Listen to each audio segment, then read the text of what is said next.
ગુરુકુળ એ શબ્દ આપણી વેદ પરંપરાનો બહુ પુરાણો શબ્દ છે ને આઝાદી પછી જે કેટલાક ભારત માતાને ગમે એવા કામો થયા એ પૈકીનું એક કામ એટલે રાજકોટ ગુરુકુળની સ્થાપના ધર્મજીવનદાસ સ્વામીજીના કારણે થઈ. એનો આખો ઇતિહાસ જો કોઈકની સામે રજૂ કરવામાં આવે તો ખ્યાલ આવે કેટલા એમાં ડોક્ટરો હશે, કેટલા એન્જિનિયરો હશે, કેટલા ચાર્ટર્ડ એકાઉન્ટન્ટો હશે અને કેટલાયની આંતરરાષ્ટ્રીય ઓફિસો હશે. બોલો, એ વિશ્વની અંદર જે સંસ્થાઓ ચલાવી રહ્યા છે ને આંતરરાષ્ટ્રીય મંચ ઉપરથી ભારતના આ ગ્રોથની અંદર ગણાવી શકાય એવું કોન્ટ્રીબ્યુશન આ સંસ્થાના વિદ્યાર્થીઓએ આપ્યું છે એમ કહી શકાય. મારો વ્યક્તિગત મત છે કે તમને કેળવણીની દ્રષ્ટિએ જેટલી પણ શિક્ષા અહીંયાથી મળી હશે એનું બહુ વધારે મહત્વ નથી. એ કદાચ તમને ગમે ત્યાંથી મળી હોત, પણ તમારામાં જે ધર્મ પ્રત્યેની નિષ્ઠા અને સંસ્કારોનું જે અહીંયાથી સિંચન થયું એ બીજે ક્યાંયથી ના થયું હોત. એનું મૂલ્ય બહુ મોટું છે. વર્તમાન સમયની અંદર હવે દુનિયાને સમજણ પડવા માંડી છે કે આ સંસ્કારોની કિંમત શું છે.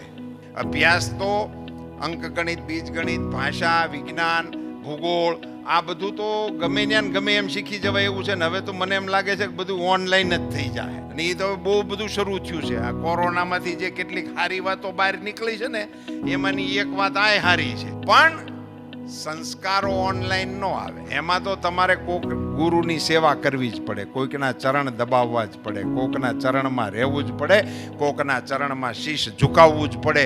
અને એવી ઉમદા સંસ્કાર સિંચનની પ્રવૃત્તિ ગુરુકુળના માધ્યમથી જે અત્યારે અહીંયા થઈ રહી છે, મને એમ લાગે છે આપણી સાધારણ શિક્ષણ વ્યવસ્થામાં આપણે ભણીએ અને એમાંથી એમને બારા જે નીકળી જાય છે ને પોપટ, એ પછી હામાં મળે ત્યારે હેલો ડેડ કરીને ઉભા રહે. કારણ કે એને વૈશમાં ઓલું ખાનું જ નથી આવ્યું. હવે આ બાપા છે તો વાંકું વળવું પડે. એ નમન કરવાની વૃત્તિ જે છે ને એ જે આપણા સાધુઓ આપણને પ્રેમપૂર્વક આપણી કોરી સ્લેટ હોય ત્યારે પાઈ દે ને, એ પછી ગમે તેવડો અફસર થઈને આવે તો એ ગામના વડીલને હોતે પગે લાગવામાં એને સંકોચ ન થાય.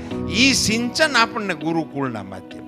એ બધી બાબતો જે હતી આપણી જીવનશૈલીની એને આપણા બાળ માનસની અંદર ઉતારવાનું ઉત્તમ કાર્ય જો ક્યાંયથી થતું હોય તો આ ગુરુકુળ પરંપરામાંથી થાય છે. એટલે હું ગુરુકુળ પરંપરાને વંદન કરું છું, નમન કરું છું.